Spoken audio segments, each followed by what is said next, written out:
darle un poco de dinámica a este tipo de encuentros, por lo cual,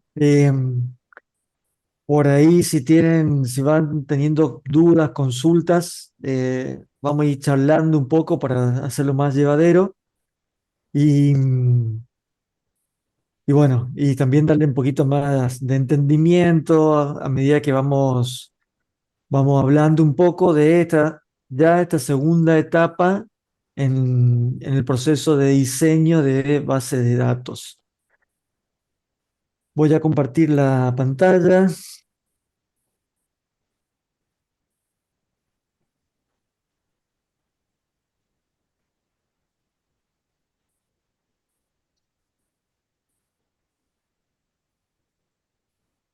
Bien, les comento que este encuentro está siendo grabado, así que después lo vamos a tener en el aula virtual como el encuentro anterior que ya está disponible en el aula virtual para que los puedan consultar. Bien, bueno, ¿qué hacemos? ¿Cómo seguimos con esto? Habíamos hablado que el proceso de diseño de la base de datos lleva diferentes etapas. La podíamos plantear desde el modelo conceptual, haciendo un diseño de alto nivel, identificando todo lo que venimos hablando, ¿no? Entidades, atributos y estableciendo también las relaciones entre esas entidades del problema. Pero a alto nivel es porque no nos metemos ya en las particularidades propias de los distintos modelos de base de datos. Nosotros en la asignatura en base de datos 1 nos concentramos en lo que se denomina base de datos relacional, como dijimos al principio, porque sigue las normas, las pautas del diseño del modelo relacional y lo implementa, y es capaz de implementarlo. Entonces, tenemos nuestro modelo conceptual y ahora tenemos que avanzar en decir, bueno, llevamos ese modelo conceptual ya a una base de datos. Y en nuestro caso, la decisión pasa por definir que se va a tratar de un modelo de base de datos relacional. No vamos a trabajar con un modelo de base de datos de objetos o de nodos, sino en un modelo de base de datos relacional. Entonces, para involucrarnos en lo que es un modelo relacional, empezamos a identificar qué elementos u objetos participan de este modelo. Profe, disculpe que le interrumpa. Eh, Sí, a través de Zoom al menos nos está grabando. No sé si está grabando con otra herramienta usted. se está grabando con, gracias, gracias, se está grabando con otra herramienta. Bien, gracias. eh, Se está grabando con otra herramienta porque es sumamente, por lo menos el archivo que genera el Zoom es muy grande, así que con otra herramienta lo grabamos y es más fácil y más rápido de compartirlo después en el aula. Em, entonces, empezamos a hablar del modelo relacional y empezamos a identificar que el nombre de los elementos que antes veíamos en el modelo conceptual cambian. Ahora, lo que era una entidad compuesta por atributos en el modelo conceptual, acá lo empezamos a identificar como una tabla. La denominamos tabla. Una tabla es un esquema del modelo susceptible a tener columnas, que son los atributos o campos, y filas o registros que un poco en el modelo conceptual hablábamos de instancias de la entidad, ¿no? U objetos instanciados de la entidad. Acá ya hablamos de una tabla, hablamos de diferentes columnas, hablamos de campos y hablamos de registros, que es el conjunto de valores susceptibles a representar o darle significado a la construcción de esta tabla. Em, por ejemplo, entonces acá tenemos la tabla alumno con un identificador, un campo, una columna, un nombre, usuario, edad, nota, todo esto son campos, columnas de la tabla, y después tenemos registros. Cada registro representa un conjunto de valores de un alumno. Ahora, yo en una tabla debo ser capaz de identificar un valor. Por ejemplo, el nombre del usuario con identificador 50.000. Entonces, el nombre del usuario o del alumno cuyo identificador es 50.000, tiene 50.000 o valor 50.000, entonces ese valor es David. Entonces, yo puedo empezar a encontrar valores siguiendo el nombre de la columna y algún elemento dentro de la tabla que me permita identificar cada uno de esos registros o filas. En las tablas, acá lo decimos, se habla de grado a la cantidad de columnas que tiene una tabla, y se habla de cardinalidad a la frecuencia o cantidad de registros o tuplas que contiene estas tablas. Entonces acá ya empezamos a ver una diferencia entre el modelo conceptual y el modelo relacional. Esto seguramente ustedes ya lo implementaron, ya jugaron con una base de datos y ya se encontraron con esto. Lo que queremos mostrar acá es que cuando hablamos de modelo relacional, estamos ya asociando un diseño de una base de datos, que en este caso es un diseño lógico, independiente de los requerimientos o, sí, o características propias físicas del motor, sigue siendo a un nivel todavía de alto nivel, pero ya ajustado al esquema del motor, ¿sí? En este caso, un motor de base de datos relacionales.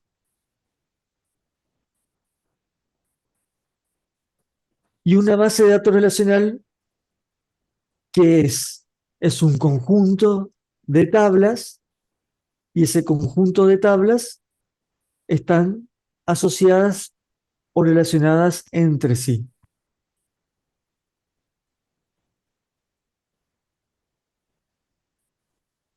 Un concepto que un poquito lo fuimos nombrando en los días anteriores, que surge en el modelo relacional, es el de restricciones de integridad. Y las restricciones de integridad son un conjunto de reglas o acciones que podemos implementar en el modelo relacional y que nos va a permitir tener los datos o almacenar los datos de forma consistente, de forma coherente. Y acá, esto siempre lo decimos, una base de datos solo es tan buena como la información almacenada en ella. Ustedes pudieran hacer un super sistema, son unos genios desarrolladores, pero si en el momento de que la empresa o el negocio para el cual ustedes estuvieran haciendo su desarrollo le empieza a pedir informes sobre los datos o análisis sobre los datos que tienen almacenados, y su sistema es muy bueno porque se abre 200.000 ventanitas, es rápido, es estéticamente lindo, es amigable al usuario, pero cuando el usuario carga, puede cargar cualquier cosa. Entonces, ahí decimos que una base de datos no es consistente, no está cumpliendo, en este caso una base de datos relacional, con la función base que es de tener los datos en una calidad eh, alta. Una calidad alta, es decir, que los datos sean, ahora vamos a mirar un poquito, sean consistentes, libres de errores, ¿m? Lo más posible. Libre de errores, lo más posible. Eh, entonces, una restricción de integridad es una condición en la base de datos que nos va a permitir cumplir con este requerimiento de mantener los datos de forma consistente y de forma coherente en función del modelo o el caso de estudio, el problema que tengamos que resolver. Después, también tenemos restricciones de otro tipo de restricciones asociadas, eh, también a restricciones de integridad, restricciones de dominio o una clasificación en realidad, restricciones de dominio, restricciones de clave primaria, restricciones de clave externa, que lo vamos a ver ahora un poquito más a continuación.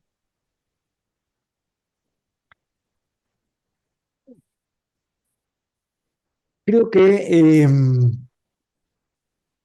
hablamos un poquito de dominio de los datos, pero es algo que lo que yo o acá en la asignatura intentamos es hacer mucho hincapié en la etapa de diseño. Un dominio es un conjunto de valores susceptibles de ser utilizados, en este caso, dentro de la definición de una columna o un campo dentro de la tabla, ¿no? Creamos una tabla dentro de nuestra base de datos y la tabla está compuesta por un conjunto de uno, dos o más columnas o campos. Cada campo debe tener una definición del tipo de datos que va a almacenar. Por ejemplo, si yo tengo la nota de este alumno, como en la tabla que estoy mirando a mi derecha, acá, nota. Veo un conjunto de valores numéricos y existe una definición, obviamente, una regla, va a existir una regla en el modelo que me va a enmarcar mi dominio, ¿no?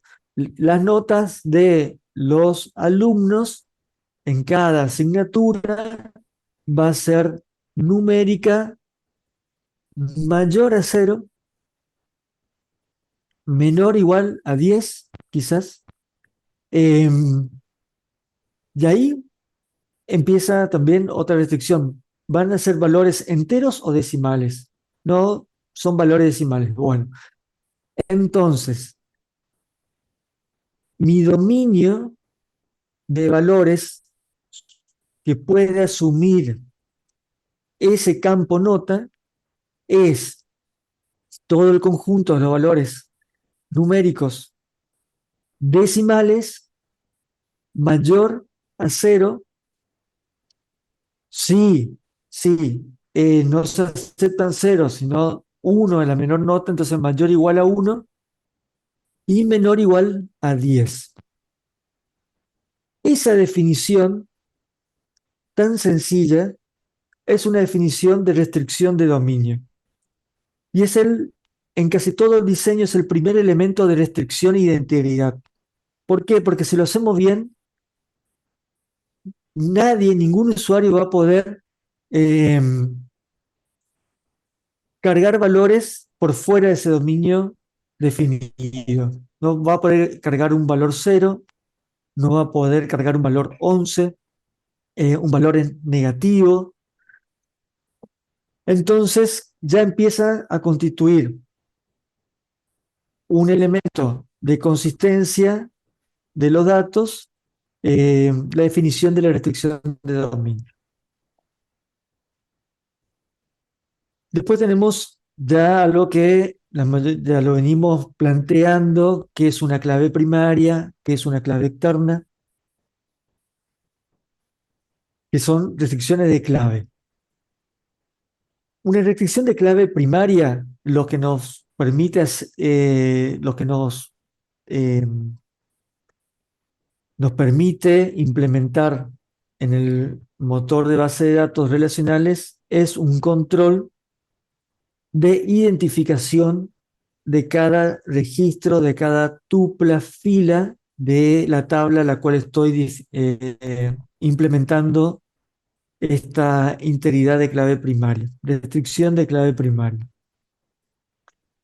Una clave primaria en el modelo relacional es una, es un valor, lo voy a decir así, después lo vamos a reformular, que permite identificar de forma única a cada elemento dentro de esta tabla. ¿Sí? Es un valor que nos permite identificar de forma única a cada elemento dentro de esa tabla. De forma única significa que, que los valores que asuma en este caso el campo que vamos a definir como clave primaria, no se pueden repetir. Y tampoco pueden estar vacíos. Siempre tiene que tener un valor. Algo de esto ya lo fuimos viendo cuando hablamos de claves candidatas, claves posibles, identificadores posibles, cuando definíamos las claves, los atributos únicos dentro de una entidad. Entonces, cuando nosotros definimos en nuestro modelo y decimos que este campo, esta columna, va a funcionar como clave primaria, el modelo relacional implementado por el motor de base de datos va a hacer un control de restricción sobre ese campo, esa columna, y no va a permitir el ingreso de valores repetidos. ¿Mm?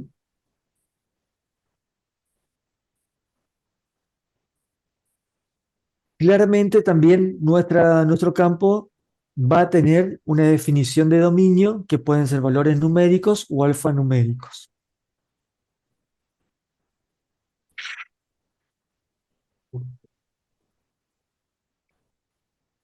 Bueno, pero las tablas se asocian. Nosotros estuvimos viendo en el modelo de conceptual, entidad-relación, que tenemos entidades que se asocian. Bueno, esa asociación también la trasladamos a el modelo relacional. Y obviamente lo hacemos a través de las relaciones. Y esas relaciones se denominan restricciones de integridad de clave foránea y se implementa con un campo de una tabla que se va a referenciar, de una tabla hijo, que se va a referenciar a una tabla padre, desarrollando o implementando una columna que va a funcionar.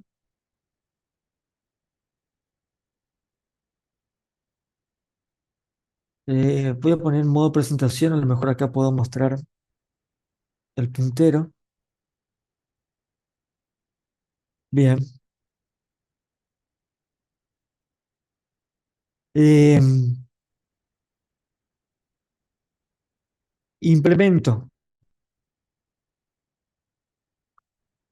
una columna que se va a relacionar con mi tabla padre, ¿sí? Bueno, esto quiso hacer, hay una flechita, tal cual lo marca acá, pero ¿cuál va a ser la particularidad de esta nueva columna en la tabla hijo? Primero, que la definición del dominio de esta columna tiene que ser exactamente igual que la definición de dominio de la clave primaria, de la columna que funciona como clave primaria, de la tabla a la cual me estoy por relacionar. Entonces, esta es mi tabla A, esta es mi tabla B. Si A se va a relacionar con B a través de la clave primaria de B, entonces en A yo tengo que definir una columna que va a tener el mismo conjunto, la misma definición de dominio que la clave primaria en B. Esa es la primera. Y aparte, los únicos valores existentes en la columna nueva, que va a ser la clave externa, la clave foránea en A, los valores que existen acá necesariamente, sí o sí, tienen que existir como valores dentro de la columna que hace de clave primaria en B. Entonces ya tenemos dos restricciones. Uno, tienen que ser del mismo tipo que se define la clave primaria, la cual se va a relacionar. Y al implementar la restricción de clave foránea, el motor de base de datos va a garantizar que todos los valores ingresados como valores en la columna de clave foránea deben existir primero en la clave, en la tabla que estoy referenciando. En la clave primaria, en la columna que hace clave primaria de la tabla a la cual estoy referenciando. Acá no puedo tener un valor, un ejemplo, 9, 9, si 9, 9 no existe como identificador de un registro en la tabla B. ¿Mm?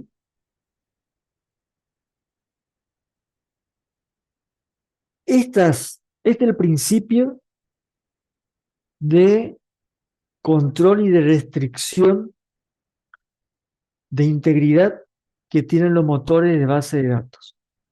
Entonces, primero, de dominio, porque no voy a poder ingresar otros valores por fuera de la definición de mi dominio.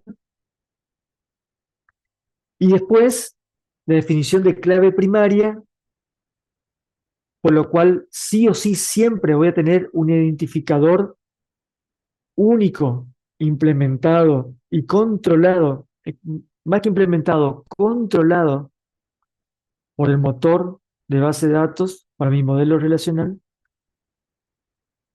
Y cuando establezca las relaciones entre tablas, voy a tener el control de integridad referencial por el cual la tabla que estoy usando como tabla hijo, no voy a obtener valores en mi clave foránea que no existan como valores en la clave primaria de la tabla a la cual estoy referenciando. Esto es el principio del modelo relacional. Y si más o menos captamos esto, vamos a empezar a organizar ya claramente nuestro diseño en nuestra nueva etapa del proceso.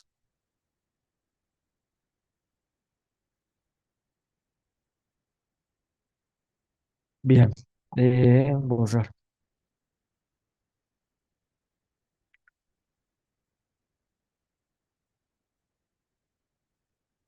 Entonces, ¿cómo se llama eh, esta nueva etapa? Lo que hacemos es un mapeo del esquema conceptual al esquema relacional. Refrescamos la idea. Tenemos los primeros conceptos a partir del problema. Hacemos nuestro diseño de alto nivel de entidad-relación. Hacemos nuestro mapeo al esquema relacional. Y una vez que tengamos ya realizado el esquema relacional, ahí vamos a la implementación al motor de base de datos.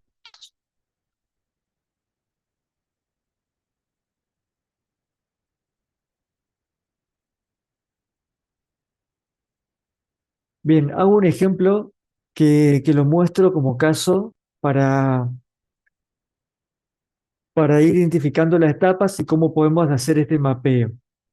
Entonces tenemos un proveedor de artículos en un negocio y sobre esos artículos se hacen pedidos. Identificamos entidades, atributos, las posibles relaciones. Cuando se hace un pedido se puede hacer sobre varios artículos y se especifica la cantidad de artículos sobre el cual se hace pedido. El proveedor provee muchos artículos, pero cada artículo pertenece a un solo proveedor. Tenemos eh, un código de artículo, tenemos atributos quit que pueden ser como atributos únicos.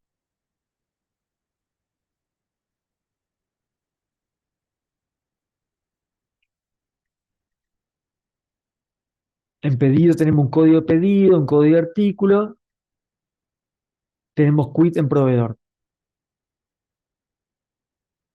Bien, vamos a concentrarnos en la primera relación entre proveedor y artículo y en la cardinalidad de esa relación.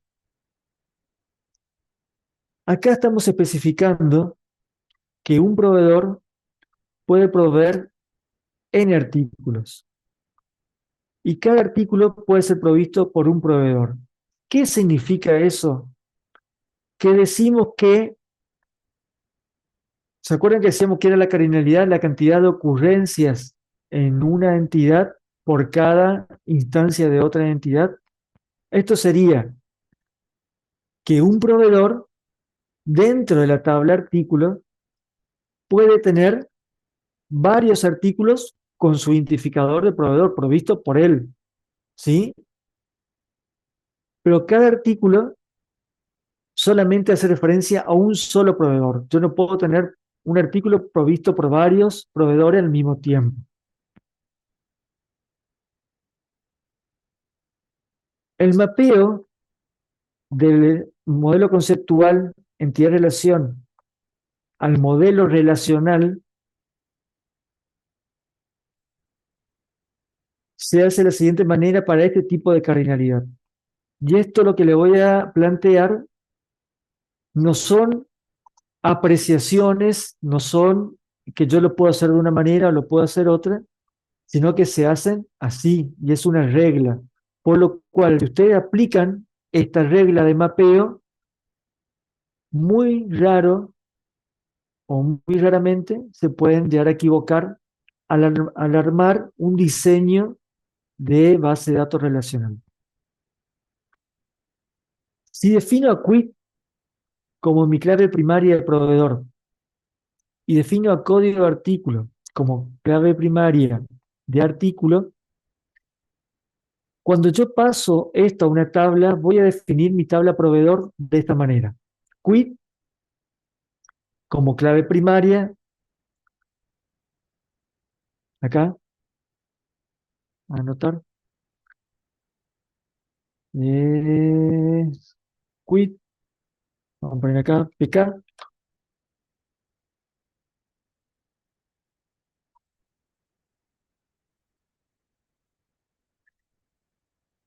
voy a tener mi tabla, ya no es una entidad, mi tabla proveedor, el campo quit, pk, atributos, razón social, domicilio, teléfono, todos los atributos propios del proveedor. Ahora, en artículo voy a tener la tabla artículo, voy a tener código de artículo, que va a ser la APK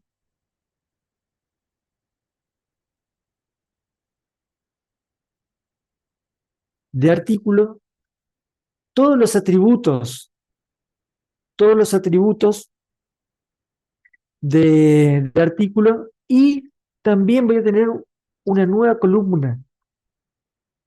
Es la columna que me va a permitir establecer la relación entre artículo y proveedor.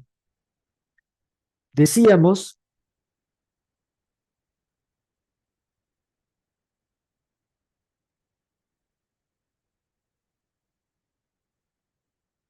decíamos acá que dos tablas se relacionan a través de una integridad referencial establecida por una clave externa apuntando o asociada a una clave primaria de otra tabla.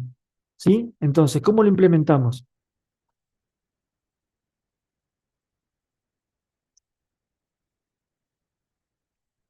Implementando, poniendo esa nueva columna en artículo que se va a denominar quit. No necesariamente tiene que tener el mismo nombre que la columna a la cual le estoy referenciando, sí el mismo tipo de datos, y ese quit va a estar referenciado obviamente a proveedor. ¿Por qué en artículo se hace la asociación y no en proveedor? Y es acá la regla de implementación de este modelo.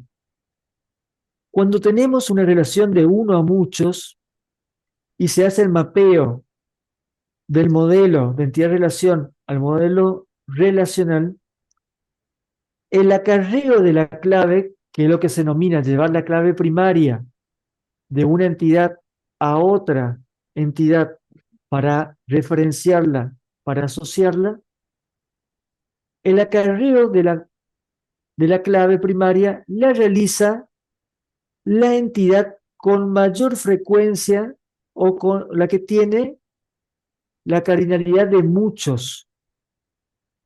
¿Sí? Es una regla. Después vamos a ver la coherencia de esa regla. Si yo digo que un artículo puede estar provisto por muchos, un proveedor puede proveer muchos artículos, entonces yo voy a tener después registros claramente de artículos y cada uno de ellos tiene que decir el proveedor que tiene, ¿sí? En cambio, en la tabla proveedor voy a tener un solo registro por proveedor, una sola fila por cada proveedor, por lo cual sería incoherente tratar de asociar un código de artículo para una tabla que solamente me va a dejar tener una fila por proveedor.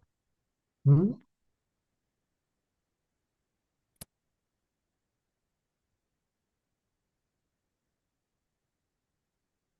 Entonces acá está la Frankie. Profesor, una consulta. ¿Te Cuando escucho? decimos definición de dominio, siguiendo lo que explicó en las filminas anteriores, hace referencia a la definición de quit, o sea, la cantidad de caracteres que se va a poder ingresar en la clave. Exactamente. El dominio, por ejemplo, si quit yo lo defino con caracteres o sin caracteres, voy a definir que es un valor eh, numérico de tantos dígitos, no permite valores, no permite valores negativos y va a tener un máximo de valor, ¿sí? Esa es la definición de dominio. Gracias. En quit, cuando yo pongo un artículo, voy a tener que decir, eso va a ser mi definición de dominio en proveedor. En quit voy a tener que ser, al menos tiene que tener el tipo de datos, el mismo tipo de datos de proveedor. ¿sí? Y al estar establecida la restricción, la integridad referencial de la clave foránea a quit, los valores que existan en artículo de quit van a ser los valores posibles existentes en proveedor. Entonces, el quit ya va a asumir toda la definición completa de dominio de proveedor. La regla es que mantengan el mismo tipo de datos en la clave foránea. Yo no estoy leyendo Gracias. los mensajes. Bien, ahí está justo lo que estaba preguntando. Definición de dominio. Bien. Restricción de clave. ¿Se entendió la restricción de clave?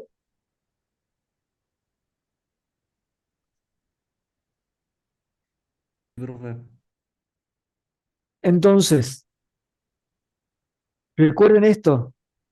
En una relación de uno a muchos, el de muchos acarrea la clave primaria de la entidad a la cual se va a relacionar. ¿Estamos? Entonces, ¿por qué artículo tiene quit? ¿Por qué? Porque artículo acarrea la clave primaria de proveedor, porque artículo se va a relacionar a proveedor. ¿Y por qué se va a relacionar a proveedor? Porque está establecido en el diseño. Yo ya hice mi estudio, ya hice demoldeé mi problema y está claro que proveedor se relaciona con artículo. Y la cardinalidad de la relación es de uno a muchos. Eso ya no lo discutimos. ¿Es así? Perfecto, ya se estudió el problema. Ahora lo tenemos que implementar. Y para implementarlo aplicamos estas reglas. O sea, no nos ponemos a discutir el diseño. Ahora aplicamos la regla de mapeo a tablas. Bien, también vimos que en el diseño conceptual podíamos tener relaciones de uno a muchos, de uno a uno o de muchos a muchos, porque es un diseño de alto nivel que no se ajusta a ningún modelo de base de datos. Pero ahora lo pasamos al modelo relacional. Y acá surge la otra cuestión o lo que tenemos que entender del modelo relacional. Las relaciones establecidas entre tablas en el modelo relacional posibles son de uno a uno o de uno a muchos. No existen las relaciones de muchos a muchos. En un modelo relacional no puede estar establecida las relaciones de muchos a muchos. Entonces, ¿qué tenemos que hacer cuando en el modelo conceptual tenemos este tipo de relación? Que se realiza un pedido, perdón, me fui, que se realiza un pedido sobre, sobre artículos y ese pedido puede tener muchos artículos. Y un artículo puede participar en muchos pedidos. La relación está bien establecida. Aparte, cada pedido sobre un artículo que se realice tiene una cantidad. Eso ya lo vimos que podemos establecer atributos sobre cantidades. Entonces, de las, en el mapeo a tabla, tenemos lo que se dice romper esa relación de muchos, muchos y transformarlas en relaciones de uno a muchos. ¿Y cómo hacemos eso? También siguiendo una pequeña regla. Si tenemos dos entidades que se relacionan entre sí con una cardinalidad de muchos, muchos, en el mapeo al modelo relacional tenemos que transformar esa relación intermedia en una tabla intermedia que asocie las tablas que se relacionaban en esa cardinalidad de muchos, muchos. Entonces, como ya no puedo tener muchos, muchos, tengo que convertir esto a una tabla intermedia que yo le puse pedido detalle, podía haber sido pedido artículo. Podemos acarrear los nombres de las tablas y ponemos pedido artículo. Es una tabla intermedia que va a tener una particularidad, y la clave primaria de esa nueva tabla intermedia va a estar compuesta por el acarreo de las claves primarias de la entidad en la cual está rompiendo esa relación de muchos, muchos, ¿sí? Que terminan siendo su entidad, sus tablas padres.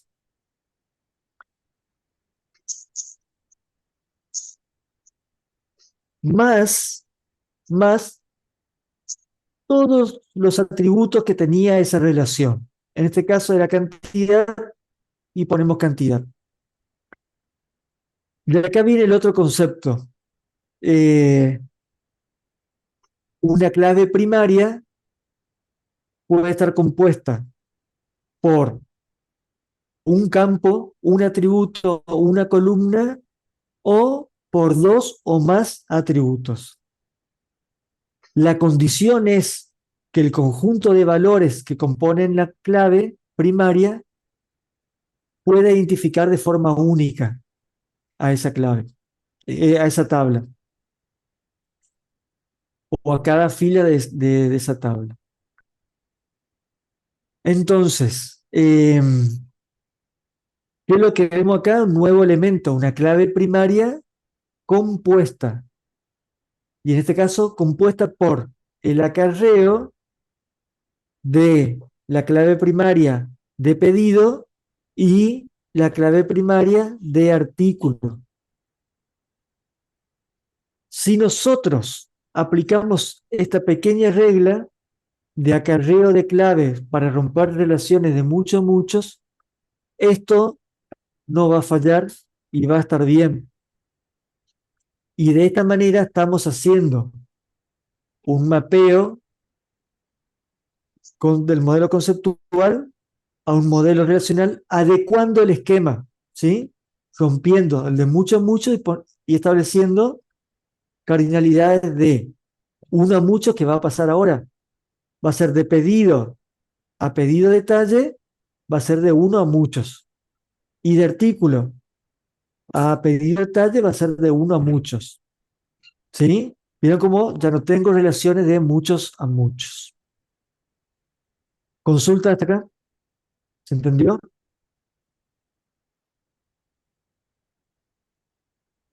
Seguimos. Profe, disculpe, ¿podría Sí, repetir el tema de cómo quedaría la cardinalidad?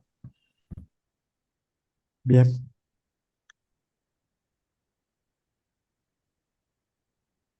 Entonces, ahora vamos a tener una tabla intermedia acá, creo que no la tengo diseñada, que es pedido detalle. O pedido artículo, ustedes definen como, tiene que ser representativo de lo que representa, ¿no? Significativo de lo que representa. A ver si puedo hacer acá. La cardinalidad va a ser de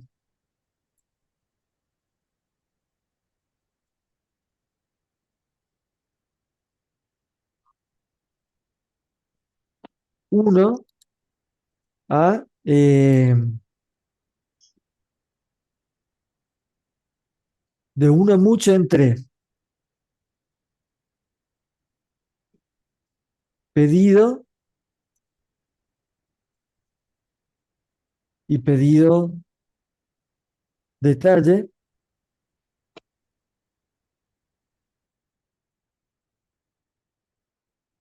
y va a ser lo mismo, quería copiar y pegar, la misma cardinalidad va a ser entre artículo y pedido detalle. ¿Mm?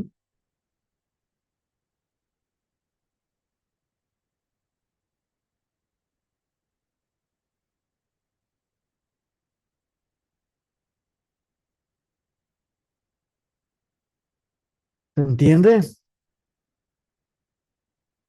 Sí, profe, gracias.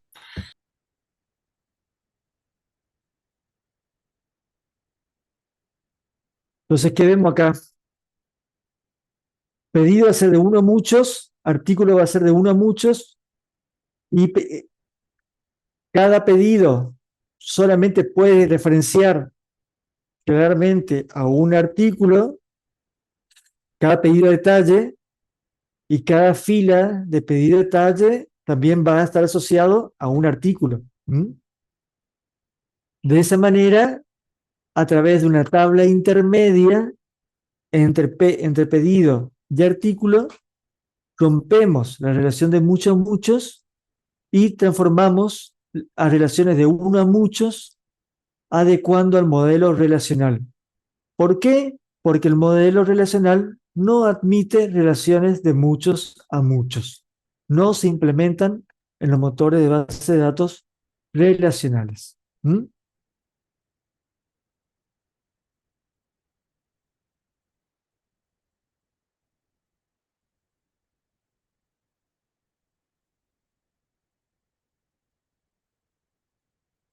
Bien,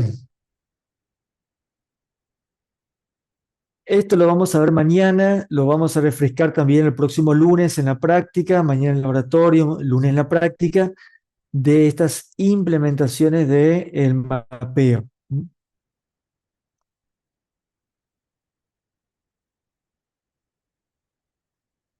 El modelo relacional intenta lograr la atomicidad de los datos. Hablamos un poquito ya de atomicidad en cuanto a la división de los datos, repetición de los datos también dentro de un atributo que ahora se llama campo.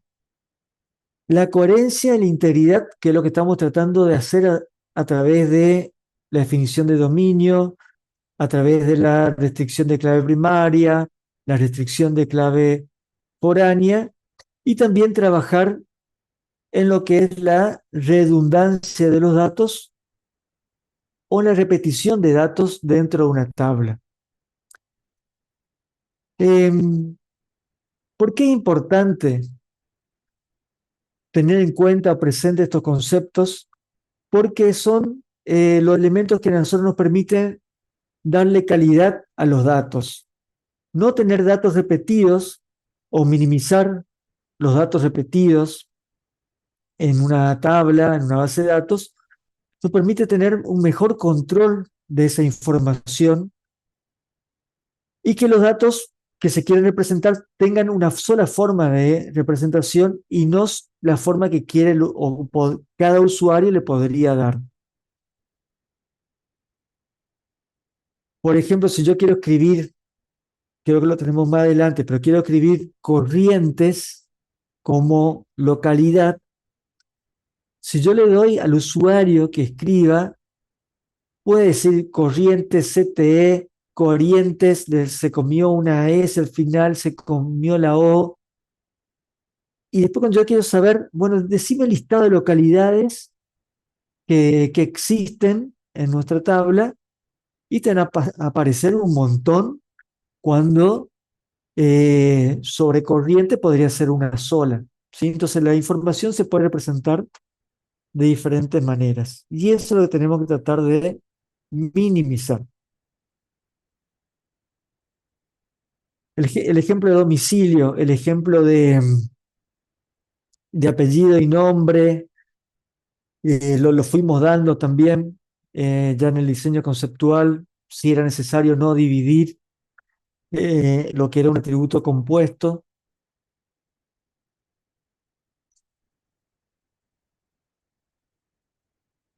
Bueno, acá tenemos una representación de posibles valores del ejemplo anterior. Entonces tenemos la tabla pedido, la tabla proveedor, pedido detalle, artículo.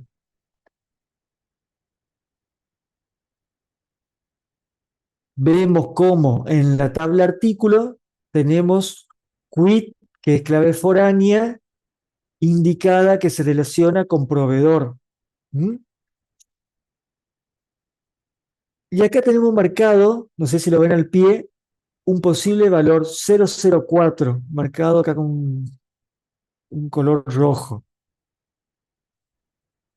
Esto nos indica lo siguiente, queremos mostrar lo siguiente, que este valor, cuando alguien quiere ingresar este valor 004 como valor de artículo diciendo que este artículo fue provisto por el proveedor 004.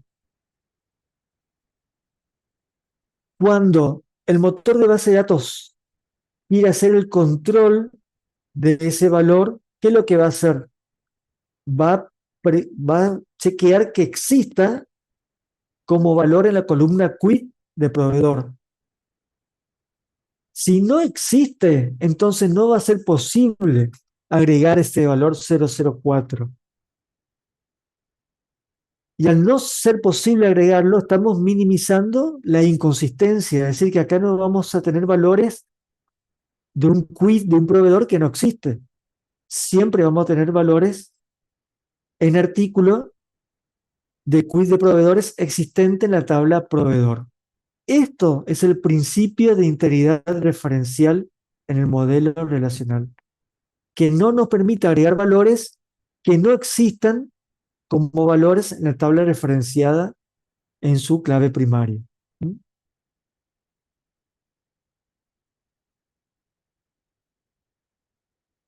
Una de las cuestiones de control de dominio, que yo decía, bueno, vamos a hacer una definición de dominio para cierta columna. Y esa definición de dominio nos tiene que también significar algo, un control de calidad, nos tiene que significar ya una restricción de dominio en cuanto a los valores que se agregan y también la consistencia de esos valores. Yo digo que la fecha de solicitud del pedido va a ser un conjunto de caracteres alfanuméricos, así que van a ser números, caracteres, ¿de cuánto? De 8, 6, de 10, vamos a poner de 10, de una longitud de 10 caracteres. ¿Sí? Ahora, lo que ingreso, las combinaciones posibles de valores alfanuméricos de 10 caracteres, es enorme. Yo puedo agregar cualquier cosa, puedo escribir mi nombre en fecha y lo puedo ingresar. O sea, el total acá, mi definición de dominio decía conjunto de valores. ¿Por qué? Y no, porque mi programita va a chequear que agregue cuatro números para año, cuatro números. Sí, bueno, tu programita hace esto, pero ¿sabes qué? Yo le di el desarrollo también a otra empresa para que haga la aplicación web y ellos pusieron texto libre ahí. Y entonces acá yo tengo cualquier cosa. Una buena definición de dominio sería, bueno, las fechas de pedido tienen que ser del formato fecha, del tipo de dato fecha, que es un tipo de dato establecido y controlado por el motor de base de datos relacional,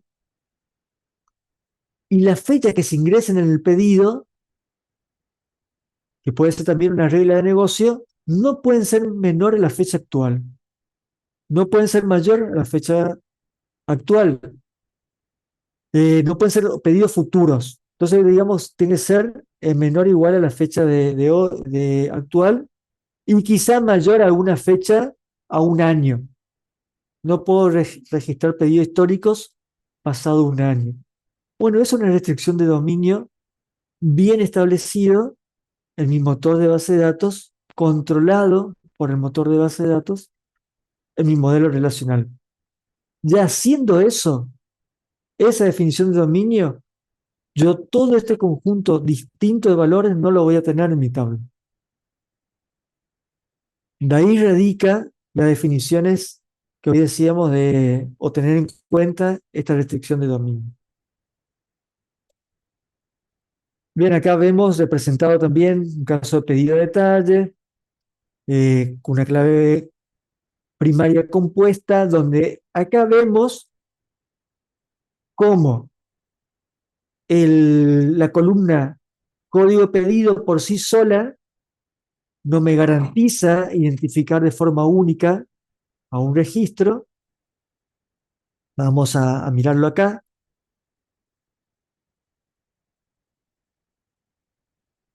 ¿Dónde está la línea? Aquí. Acá.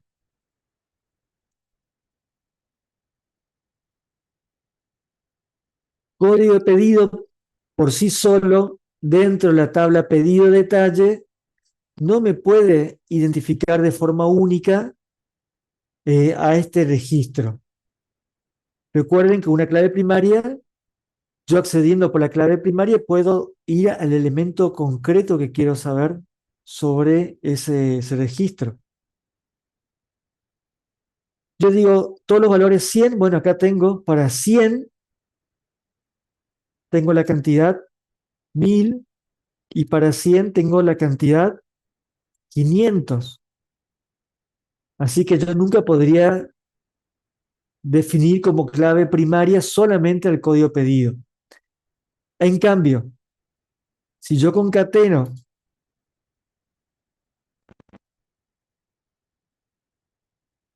código pedido con código de artículo, yo sé que este conjunto de valores no se va a repetir dentro de mi tabla y yo voy a poder acceder a un valor concreto dentro de ese registro. De ahí la importancia de una buena definición de clave primaria. ¿Mm?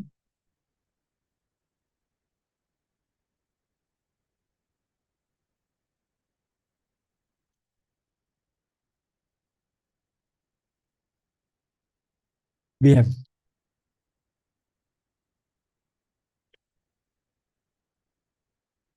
Obviamente, ya estuvimos hablando que son las restricciones del modelo de negocio, eh, y que también están asociadas un poco, porque pueden surgir las restricciones del negocio, las restricciones del problema,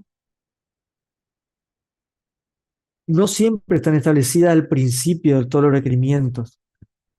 Recuerden que todo este proceso suele ser una instancia cíclica de discusión con el cliente, dinámica, que cuanto más lo definamos en el modelo conceptual, menos costos de modificación vamos a ir teniendo en el desarrollo del proceso de implementación, perdón, en el proceso de implementación de la base de datos. Cuanto más vayamos transcurriendo, el costo de refinamiento, que sería el costo de ajustar o cambiar algo en nuestro modelo, va a ser más alto.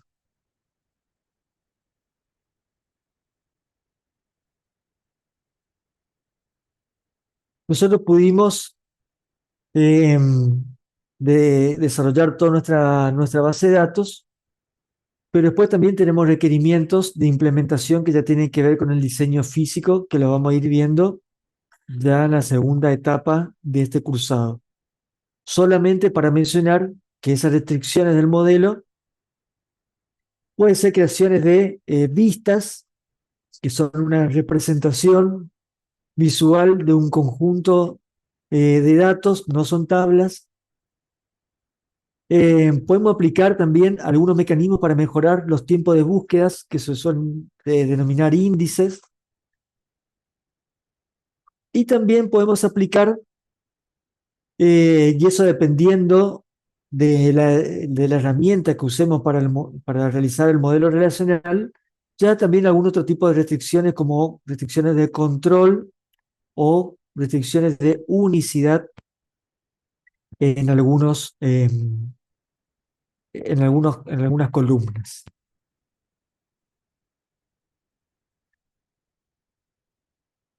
Bueno, eh, ¿cómo vamos?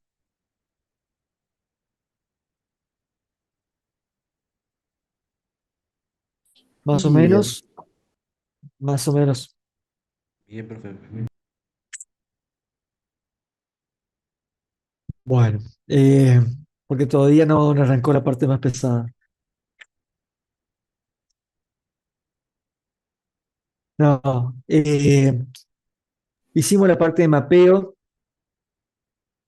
y transformamos nuestra entidad relación al modelo relacional. Eh, a veces cuesta diferenciar por qué hablamos de entidad relación, modelo relacional, si parece lo mismo, pero lamentablemente terminan siendo terminologías similares, pero estamos viendo que son cosas totalmente distintas. El modelo de entidad-relación, modelo de alto nivel, independientemente de la base de datos que vamos a usar. Primera aproximación al modelo de datos. Podemos ir mejorando ese modelo de datos para lograr registrar todos los requerimientos que tiene el problema, el cliente, para luego pasar a una base de datos relacionales aplicando las reglas del modelo relacional. Y para eso aplicamos este mapeado que estuvimos mostrando recién y transformando las entidades en tablas, estableciendo las relaciones en integridad referencial eh, y mirando cómo vendría a ser ese comportamiento en el modelo. Pero bueno, aparte de eso, cuando hablamos de consistencia, hablamos de coherencia, hablamos de redundancia, en muchos casos terminología muy similar, de atomicidad, estamos hablando de mejorar la calidad de los datos. Eh, y para eso se fueron estableciendo ya del el principio, cuando se diseña, se implementa o surge lo que es el modelo relacional allá en los años 60, con Edgar Arcot, y plantea el modelo relacional a través de ciertas normas o pautas, eh, a la cual se le denominó proceso de normalización, que son pequeñas reglas que tenemos que seguir para garantizar ciertos niveles, lo que se llama ciertos niveles de normalización de nuestro modelo. A medida que vayamos pasando esos niveles, eh, nuestro modelo va a estar más normalizado, por lo cual en cierta, no quiero decir 100%, pero podría garantizar a gran escala la calidad de los datos que queremos representar. Si bien nosotros vamos a indicar las formas normales o estas reglas de normalización 1, 2, 3, la primera, la segunda, la tercera, no siempre se las realizan en ese orden, sino a veces son iterativas, las vamos aplicando en función de cómo vayamos encontrando también los problemas. Entonces, aplicamos ciertas reglas a la base de datos para evitar la redundancia. Vamos a disminuir los problemas de actualizar los datos que están en las tablas y proteger lo que estuvimos viendo recién, la integridad de los datos.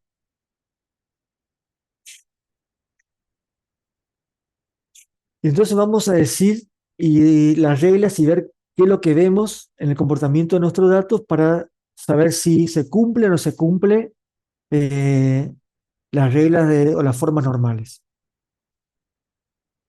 La primera forma normal que establece este proceso de normalización dice que un modelo está en primera forma normal si solo si cada atributo es atómico.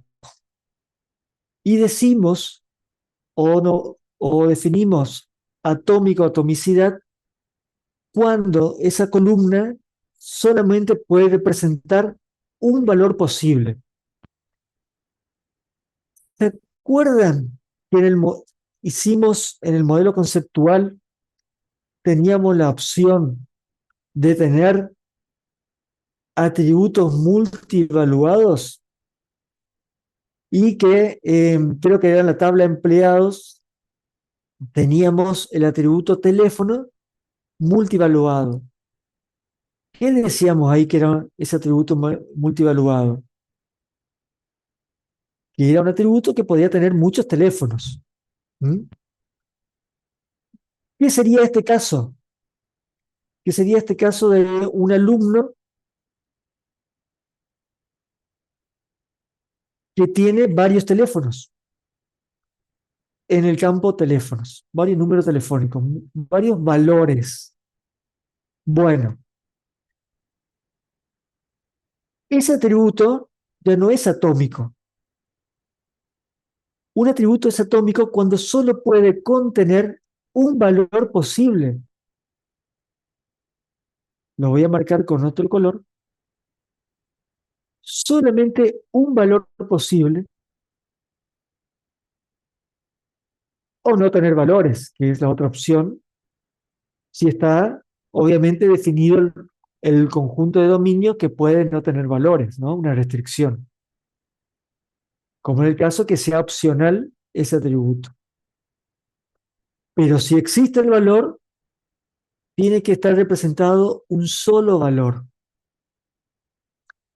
Entonces, cuando nosotros hacemos ese mapeo del modelo entidad-relación al modelo relacional y nos encontramos con un valor, un atributo multivaluado, como es este caso de teléfonos, no cumple con la primera forma normal que establece las reglas de normalización, por lo cual no va a estar normalizado nuestra base de datos, por lo cual va a ser inconsistente, no va a ser coherente y va a ser difícil de actualizar esa información, en este caso para este alumno, que sería el campo teléfono. ¿Qué hacemos? Cuando tenemos atributos multivaluados y tenemos que cumplir con la primera forma normal, el procedimiento es transformar esta columna en una nueva tabla.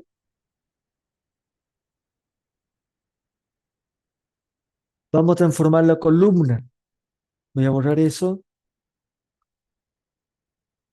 Vieron que teníamos la columna teléfono. Esa columna teléfono ya va a dejar de ser un atributo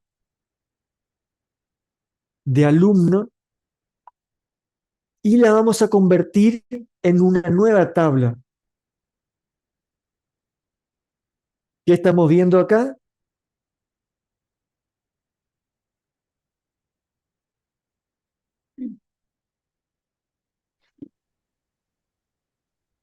Una tabla padre, una tabla hijo, un alumno y detalles del alumno, que sería que este alumno puede tener varios teléfonos, para lo cual podemos establecer la siguiente regla. Cuando tenemos un atributo multivaluado en una tabla, para cumplir con la primera forma normal, tenemos que desarrollar una nueva tabla cuya clave primaria va a estar compuesta por la clave primaria de la tabla de cual estamos normalizando, en este caso DNI de alumno, más un nuevo atributo que permita identificar de forma única, que puede ser el propio atributo.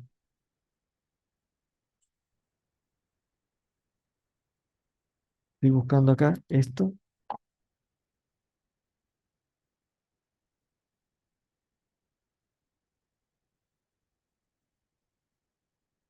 Y acá vamos a tener una clave primaria compuesta constituida por la clave primaria de la tabla alumno por un nuevo atributo que me va a permitir identificar de forma única a cada instancia de esta tabla y que va a representar los números de teléfonos o todos los números de teléfonos que va a tener ese alumno. Acá vemos que el alumno 222B, que es el que tenía muchos números telefónicos, aparece instanciado una sola vez en la tabla de teléfono, perdón, tantas veces como teléfonos tiene. ¿Mm?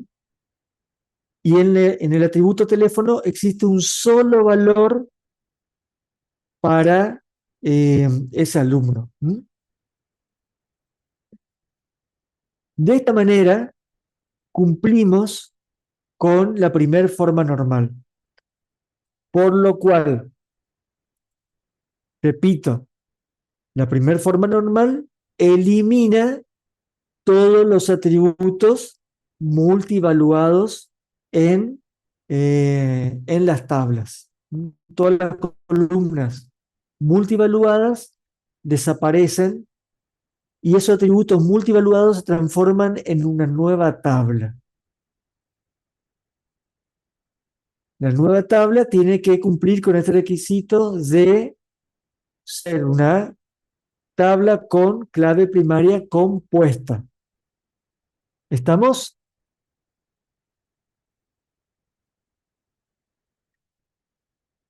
Bien, primer forma normal.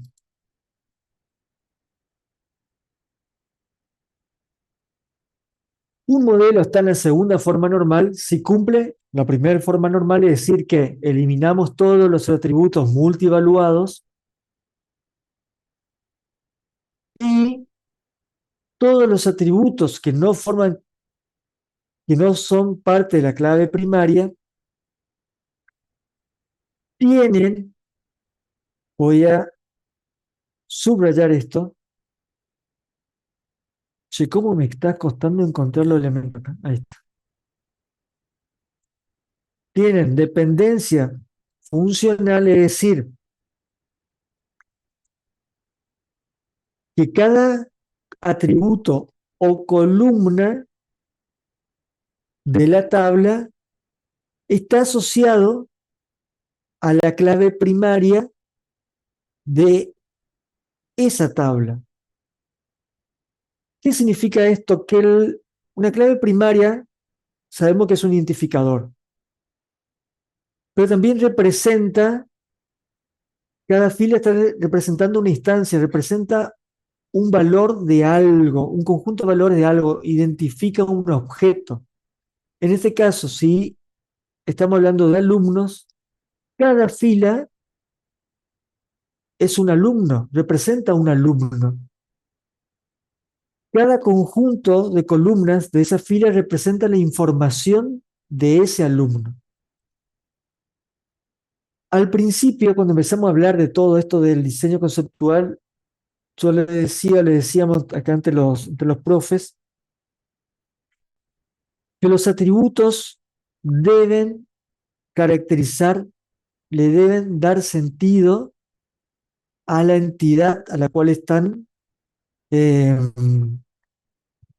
están creando. Por lo cual, una entidad el nombre de la entidad es lo que sus atributos representan. La segunda forma normal intenta ir hacia ese lado. ¿Qué es lo que nos dice? Que los atributos que tienen que estar en una tabla, al depender de la clave principal, nos dice que tiene que sí o sí representar lo que la clave principal identifica en la tabla, que son alumnos. Por eso vamos a mirar este esquemita que está acá al costado. Nosotros vemos que en nuestra tabla alumno tenemos el nombre del alumno, la información del curso al cual está cursando ese alumno, la fecha de matriculación a ese curso, el tutor que participa del curso o docente, la localidad y la provincia del alumno. Yo digo, la localidad eh, está asociada al alumno, es un atributo del alumno. Sí, porque es la localidad del alumno. La provincia, ¿está asociada al alumno? Sí, porque es la provincia del alumno. Ahora, el tutor que aparece acá, la información del tutor, ¿es una información del tutor del alumno o tutor del curso? Cuando nos encontramos con estas situaciones, tenemos que empezar a ver la naturaleza de la información que tenemos en la tabla y cómo se vinculan entre ellas. Entonces, este esquemita de dependencia que vemos acá a la derecha nos indica. Esto está sacado de la bibliografía que les recomendé para su lectura, así que lo van a encontrar ahí también detallado. Dice que tutor está asociado al curso, porque es el tutor del curso, que el nombre del alumno está asociado al identificador del alumno claramente. La localidad del alumno está asociado al identificador del alumno. Y la provincia es un dato del alumno, pero que depende de la localidad. ¿No? Está así vinculado en este esquema. Entonces acá ya estoy viendo al menos tres nuevas tablas. La tabla de alumno con este conjunto de datos, una tabla de curso, donde tengo el identificador del curso y el tutor asociado, y una tabla de matriculación del alumno al curso.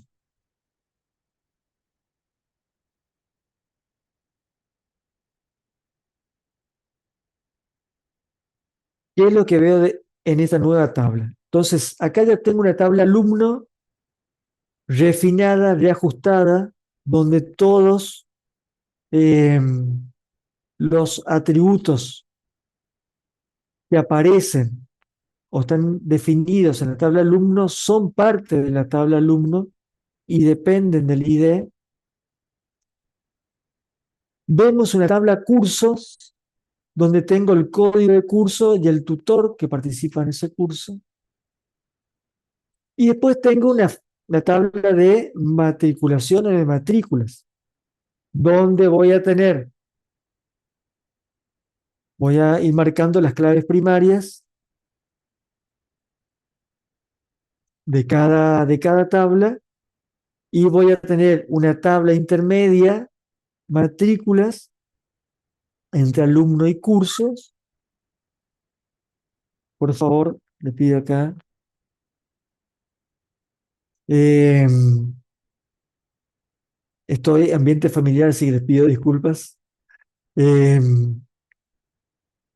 Tengo una tabla primaria compuesta por las tablas a las cuales le estoy referenciando. Voy a subir un poquito, volver.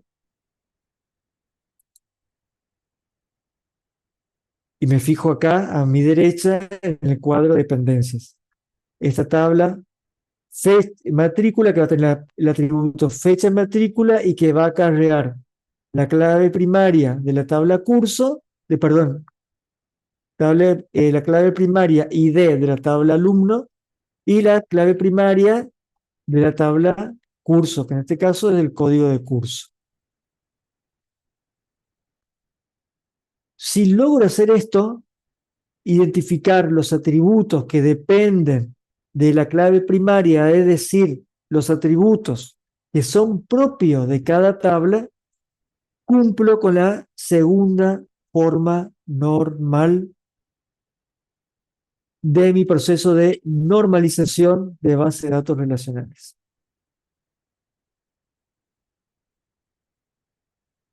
Y por último, que la tercera forma normal, hay 5 formas normales, pero nosotros vamos a trabajar hasta la tercera forma normal, y con esto termino, es indicar o identificar en realidad lo que se denomina dependencias transitivas. Principalmente ¿para qué? Para evitar la redundancia o la repetición de los datos dentro de una tabla. Si yo miro la tabla alumnos y miro el esquema de relación que ya se fue marcando un poquito en imágenes anteriores, puedo decir que la localidad es un atributo propio del alumno. Sea puedo saber a qué localidad pertenece el alumno. Pero también tengo el dato de la provincia. ¿Es un dato del alumno? Es un dato del alumno. Pero ahora, como por la naturaleza de la información del dato, la columna provincia depende de localidad o depende del ID del alumno o depende del alumno. Cuando yo digo ID de alumno o la clave primaria de alumno, estoy diciendo que depende de la tabla alumno. Claramente, acá hay una relación de dependencia transitiva porque localidad depende de alumno, pero la provincia está asociada a la localidad. Ahí yo veo una dependencia transitiva, por lo cual puedo separar también eso en una nueva tabla. Y puedo decir que tengo una tabla localidad, perdón, una tabla alumno, y ahora voy a tener una tabla localidades, donde esa tabla localidades voy a tener el dato separado, ¿no? El dato de la localidad y el dato de la provincia. De esa manera, establezco una nueva asociación entre las tablas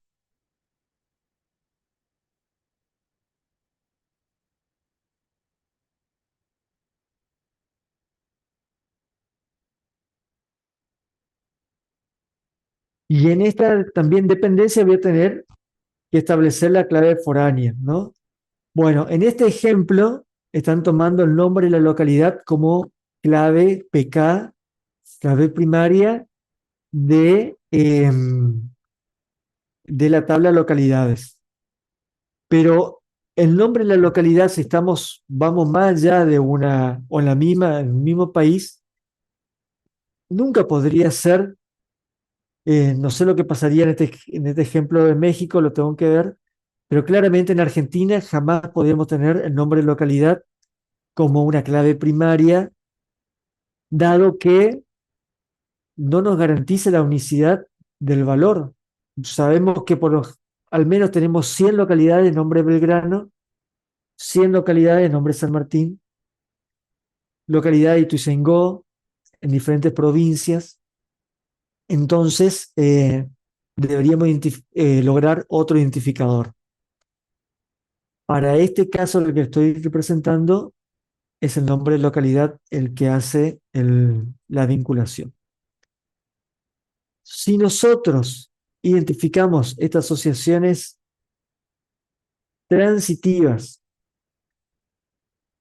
estas dependencias transitivas, y la forma más visual de detectarlos es ver esta situación y estamos viendo que los valores se repiten, se están repitiendo acá, y que esos valores se repiten para en este caso, para otra columna que están asociadas a localidad. Decimos, bueno, esto realmente, de acá estamos viendo también esto realmente merece ser otra tabla por la redundancia de los datos, y el comportamiento de la redundancia de los datos es debido a que tenemos una dependencia entre columnas. En este caso, localidad, provincia, provincia, localidad. ¿Mm?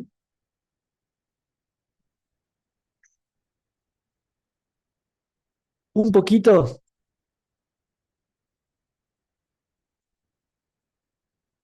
¿Se entendió esta cuestión? Y este sería el resultado final de esa primer tabla alumnos que habíamos presentado, normalizando, reduciendo los valores multivaluados, separando las dependencias, es decir, identificando los atributos propios de cada entidad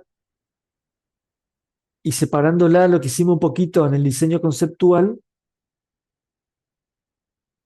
Y por último, controlando el comportamiento de los datos en cuanto a ver si un atributo realmente es parte de esa entidad o depende de algún otro atributo dentro de esa entidad, y lo vamos viendo por el comportamiento repetitivo, redundante de valores, pasamos y hacemos la tercera forma normal.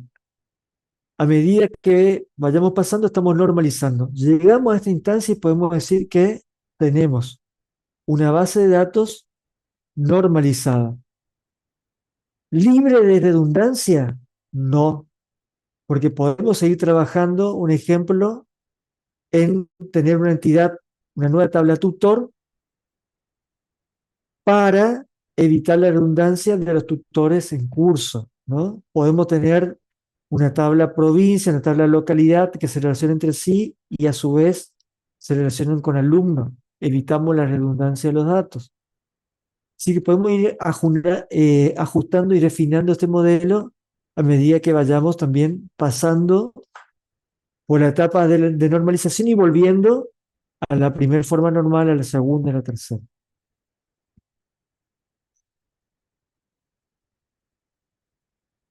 Bien, Sabrina dice que se entiende, sigue despierta, eso está bueno.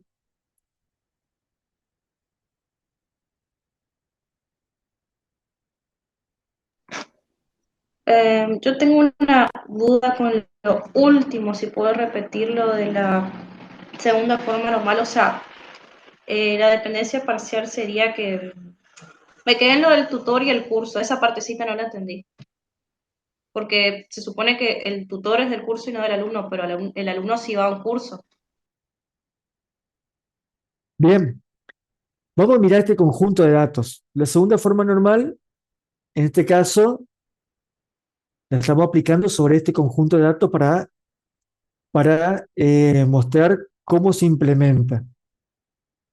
Si nosotros llevamos nuestro modelo, los diseños que estuvimos haciendo, seguramente mucho o gran parte de nuestro diseño, al definir claramente los atributos y sus entidades y las relaciones entre esas entidades ya en el diseño conceptual, vamos a acarrear el cumplimiento de la segunda forma normal. Pero si yo le doy esta tabla y le digo, bueno, como está en la serie 1, que le doy tablas, le damos tablas y decimos, bueno, armen el diseño conceptual, le presentamos este caso y decimos, bueno, pasen a la segunda forma normal. La segunda forma normal dice que no tiene todos sus atributos, tienen que tener dependencia funcional completa con la clave primaria de la tabla.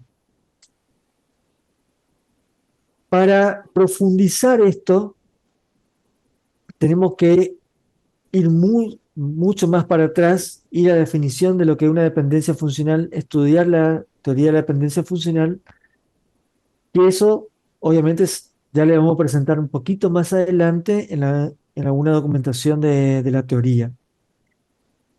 Pero a grandes rasgos, lo que tenemos que lograr acá es identificar los atributos propios de cada tabla, considerando si existe asociación también entre, entre las columnas, entre los campos, asociación entre esos atributos. Por decir, digo nombre del alumno. Estamos en la tabla alumno. Nombre alumno, localidad del alumno. ¿Es información de la tabla alumno? Nos planteamos eso. ¿Es información de la tabla alumno? ¿Sí o no? Eso no es. ¿Representa la información del alumno?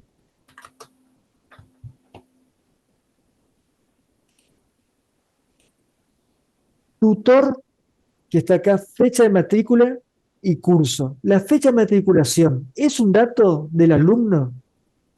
No logré identificar quién es la que me estaba hablando, porque no veo acá en los... Yo, profe, le estaba preguntando por qué no Desa- depende de alumno, o sea, del bueno, ID de alumno. Sí. bueno, yo te digo, fecha de matriculación, ¿es un dato de alumnos? Y puede ser porque se matriculó en una fecha en particular cada uno. ¿A qué se matriculó? No. Entonces eso sería del curso. Pues se matriculó al Claro, curso. entonces, Ah, volvemos un poquito a todo lo que empezamos hace un par de semanas. Identificar claramente la naturaleza de los atributos y los atributos que identifican, qué representan. claro. Por eso es muy importante que prestemos atención a los Ujú. atributos. Fecha de matriculación, ahí me lo dijiste, la matriculación es un atributo que identifica la matriculación de un alumno en un curso, ¿sí? Sí, Ahora, el tutor, el atributo tutor, es un atributo propio que da forma a la información, a los datos, o constituye a una entidad, a una tabla de alumnos. Si yo digo alumno, los datos del alumno, digo, tus datos, Isabel, quiero modelar tus datos en la base de datos. Bueno, van a ser tu libreta universitaria, va a ser tu apellido y nombre, y el docente del curso al cual te sí. inscribiste. El docente del curso al cual vos te inscribiste es un dato tuyo, te representa a vos. Sí. ¿Por qué te representa? Representa representa al curso en específico. Representa el curso, no es un dato que define o constituye una tabla, una entidad alumno. ¿Mm?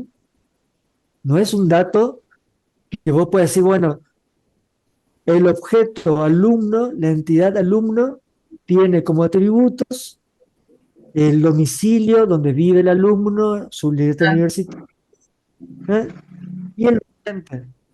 No, el docente Ah, claramente o un sea, no es dato de la... como que el alumno va a tener, cada uno va a tener un tutor exclusivo, o sea, no es así. No, no, Queda como claramente que es no. así. Ajá. Claro, si vos lo pones tutor, alumno, va a aparecer que el tutor es el tutor propio, que alumno va a tener un tutor. Sí, creo que entendí. ¿Sí? Sí, Bien. Eh, eh, gracias. claramente es un ejemplo muy, muy amplio, pero si yo digo que los tutores son los docentes que van a dictar el curso, entonces el atributo tutor está asociado al curso más que al alumno. Entonces, esa asociación o esa relación es lo que denominamos dependencia entre atributos. El, el campo, el atributo tutor, no depende de alumnos, sino que depende del curso. Y lo voy agrupando o desagrupando en realidad a esos atributos a esos atributos en función de su dependencia. Eso me lleva a pensar que puedo crear acá una tabla curso que tenga el código de curso y el tutor que va a dictar ese curso, y a su vez una tabla de matriculación de los estudiantes o de los alumnos en ese curso. De esta tabla voy a terminar teniendo tres tablas. ¿Mm? Eso de la dependencia. Voy identificando los atributos por su naturaleza o lo que representan para las tablas, y a partir de ello eh, lo voy desagrupando y voy armando también las nuevas tablas para agrupar según su naturaleza. ¿Mm? Lo que dijimos al principio, lo que venimos un poco insistiendo. Bien, bien, bien, al curso. Perfecto. Eh, no se preocupen por entender ya, la idea es que tengamos una comprensión de qué son las formas normales, qué intentan buscar, cómo se aplican para ciertos casos. Si nosotros ya hicimos el diseño conceptual, como es este caso, ciertas cosas ya vamos a tener normalizadas y cuando pasemos al modelo relacional, vamos a tener que controlar no todo el diseño, sino ver la tabla empleados. Se ajusta a la primera forma normal, se ajusta a la segunda forma normal, la tabla de departamento se ajusta a la primera forma normal, a la segunda, a la tercera forma normal. Eh, Eso lo tenemos que ir viendo. Todos sus atributos dependen directamente de empleados.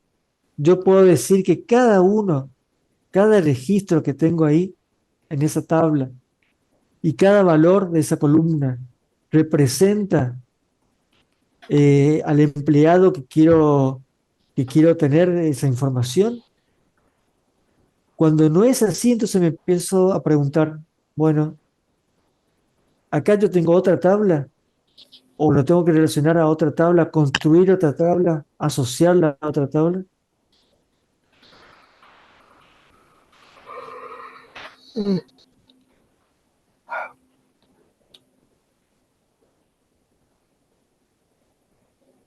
Bien, la primera forma normal que decíamos que tenía que ser atómico, acá con ese atributo multivaluado que habíamos definido en empleado, si yo lo represento después en una tabla, voy a tener así, ¿no?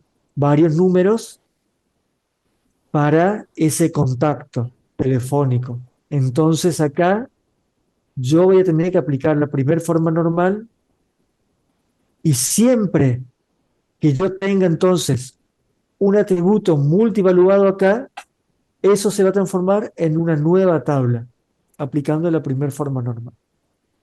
Y así ir viendo y analizando todos los atributos de las tablas. ¿Mm?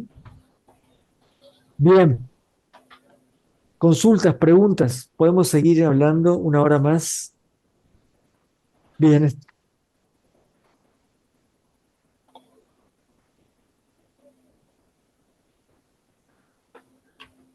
¿estamos? Profe, yo no tengo una consulta sobre la clase, pero sí sobre la asistencia. La verdad que me colgué con la clase y no pude poner asistencia y ya cerró el límite de tiempo, creo. No sé qué puedo hacer en ese caso. Eh, los que no registraron la asistencia, pongan su apellido y nombre acá en el chat y le vamos a registrar. Vale, muchas gracias, profe.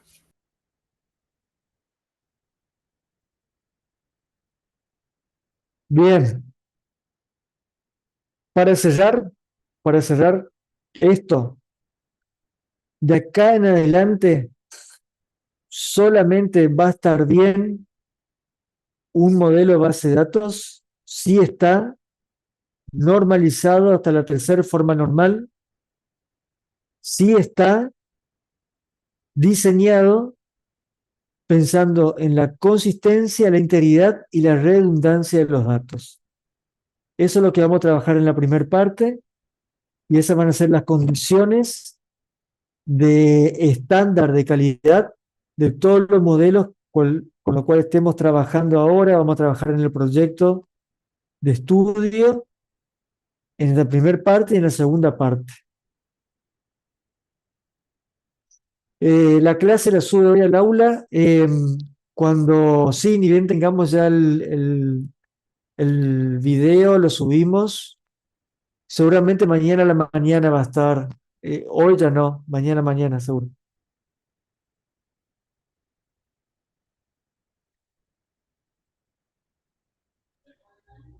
Bien, mañana nos vemos en las comisiones, cada uno en sus horarios, sus grupos. Así que bueno, vamos a trabajar Profe, con la serie uno. ¿Sí? no sé si está al tanto del paro de colectivos, Uy, ¿mañana? jueves y viernes. No estoy al tanto. Bueno, escuchen esto. Sí, mañana no hay paro de colectivos. eh, la posibilidad de hacer clases híbridas, no. Híbrida es lo que pueden presencial y lo que pueden conectados. Eso no es posible porque no tenemos los recursos para todos. Si hay paro, seguramente le vamos a comunicar y vemos la posibilidad de hacerlo virtual a las clases de laboratorio mañana. Ya lo hicimos el año pasado, así que le vamos a estar avisando mañana.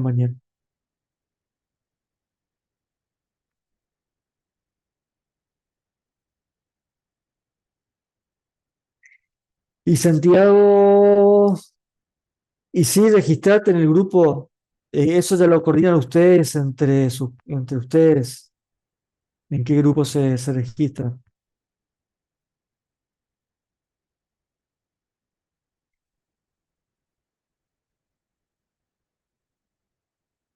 Bueno, si no hay más nada, entonces nos vemos mañana, ya sea de forma presencial o virtual. Les estaremos avisando, estén atentos tanto a